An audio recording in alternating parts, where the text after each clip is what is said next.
Okay. Brahmaji గారు మీరు ఇందులో పోలీస్‌గా కనిపించారు. పైగా ఇంకొక ట్రైలర్‌లో చూసాము కత్తితో పొడుస్తున్నారు. సో మీరు ఇందులో విలనా లేకపోతే పోలీస్ క్యారెక్టరా? పోలీసులు పొడవరా? పొడుస్తారు కానీ యూనిఫామ్‌లో లేకుండా పొడుస్తున్నారు కదా! డ్యూటీలో ఉండం ఒక్కోసారి. ఓకే. 24 అవర్స్ యూనిఫామ్ వేసుకోం కదా. మూవీ స్టోరీ విన్నాక మీకు ఫస్ట్ అసలు ఎలా అనిపించింది? అమర్ నరేషన్ చేసినప్పుడు బట్ ఇందులో ఉన్న ఏంటంటే 3 మేజర్ మెయిన్ క్యారెక్టర్స్ ఉన్నాయి. ఆ మెయిన్ క్యారెక్టర్స్ ఎక్కడ ఏ సీన్లో కలవరు. ఓకే.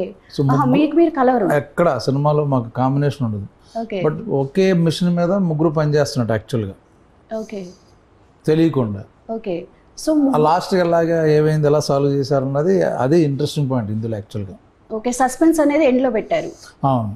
రైట్. బట్ ముగ్గురు ఎక్కడ కాంబినేషన్ ఉండవు. ముగ్గురు ఆల్మోస్ట్ ఆల్ ద సేమ్ డిపార్ట్మెంటే. ఓకే. ఒక్కొక్క దాంట్లో మాట సర్వీసెస్ మాట. ఆపరేషన్ సింధూర్కి ఈ మూవీకి లింక్ ఉంది అని విన్నాను, నిజమేనా? ఈ మూవీ స్టార్ట్ అయిపోయి ఫినిష్ అయిపోయిన తర్వాత అది జరిగింది. సో రెండు ఇంచుమించు ఒకలాగా ఉంటాయి కాబట్టి. సో మూవీ స్టార్ట్ చేసిన అంటే బిఫోరే స్టార్ట్ చేశారు మీరు ఆపరేషన్ సింధూర్ అంటే బిఫోరే స్టార్ట్ చేశారు. ఓకే. సో ఎక్స్పీరియన్స్ ఎలా ఉంది మీ ట్రావెల్లో?